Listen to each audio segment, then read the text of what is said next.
We are standing in front of the remnants of Steinway Village, which was an old company town from the mid-1800s. It was built by the Steinway and Sons family to house their workers, and it was a very utopian idea at the time. They moved their workers into this adorable little village. It was not that small, though, about 400 acres. It included houses, it included recreation areas, education, all of that. You can see these old homes. They are from the late to mid-1800s. They still stand here on 20th Avenue and 41st Street in Astoria. What's so fascinating about these old homes is that they're built much earlier than most of the homes in Astoria. Most of the homes in Astoria are built in the 1920s and then another group in the 50s and 60s. These houses have a very distinct architecture. They're quite different. And what we love about these houses is that they have different room proportions, different shapes. And you can see how old and beautiful they look. Most of Astoria at the time that these homes were built was farmland.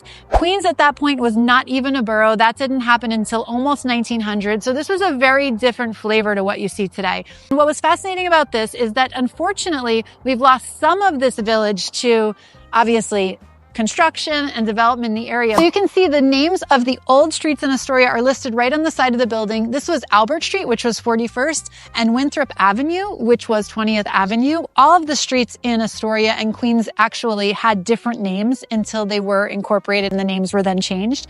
This part of Astoria history has almost been lost. If you have a chance, come by and see these two beautiful blocks. What's so great about the inside of these houses, if you've ever been inside of them, is that they all have a shaft in the middle of the house for lights and ventilation. Of course, they didn't have air conditioning or anything like that back in the day. So they all have transoms above the windows and original shafts which let light and air into each of the rooms. They're really, really a wide and beautiful footprint. Again, very different from some of the other homes in Astoria. The Steinway Village was really an experiment. It was called a company town. Steinway bought the land in 1870 and 1871 started to develop the village.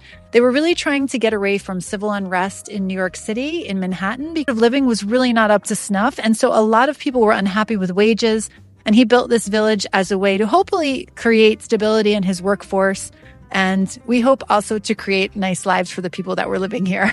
Do you know more about the history of Queens and Astoria? Or are you one of the lucky homeowners that own one of these adorable little houses? If you are, please reach out to us. We'd love to tour the inside too.